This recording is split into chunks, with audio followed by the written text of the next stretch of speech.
The Social Democratic Convention has emphasized startling truths, by Eugene Debs, March 24th, 1900. The Social Democratic Party is not a reform party, but a revolutionary party.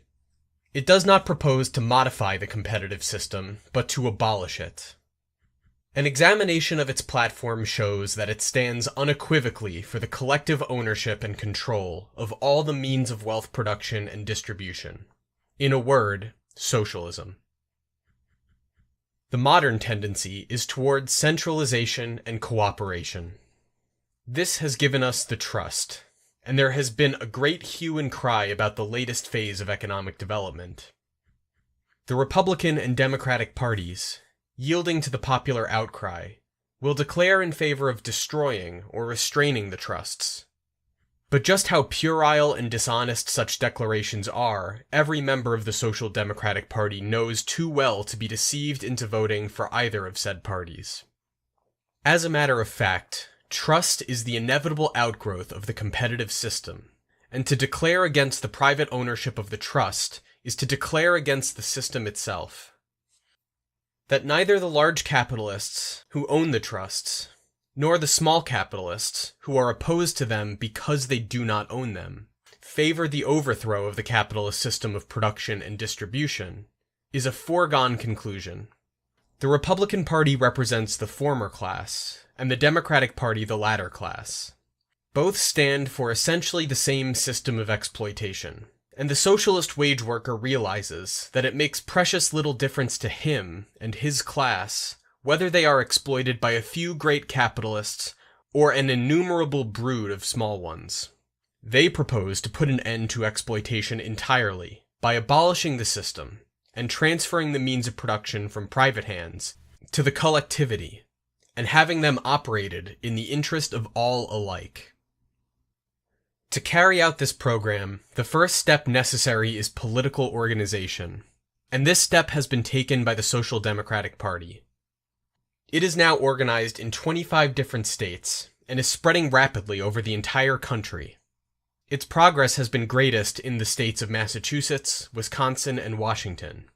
These three states are marked for early conquest. California has also proved hospitable soil, and it is confidently expected that the Golden Gate State will develop a phenomenal increase of strength in the near future. The Social Democratic Party is necessarily an international party. It is as wide as the domain of capitalism. It is everywhere and always the same. It takes no backward step. The reins of government is its goal.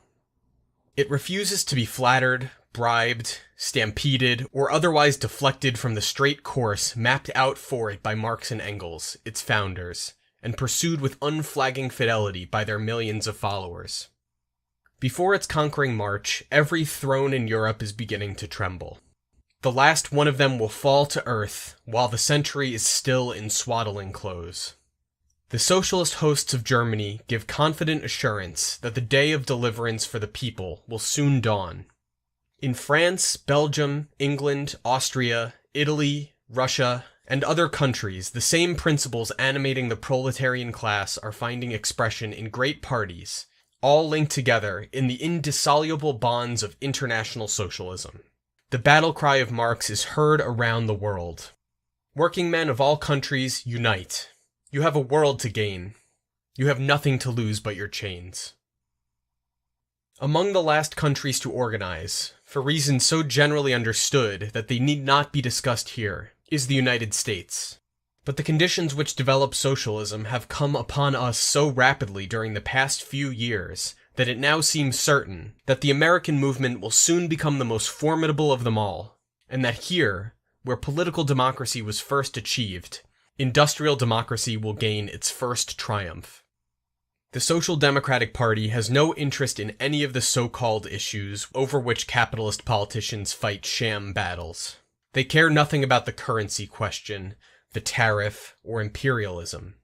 They stand first, last, and always for the collective ownership of all the means of production and distribution, and they will press forward unceasingly until they secure them, thereby liberating the race and solving the problem of the centuries.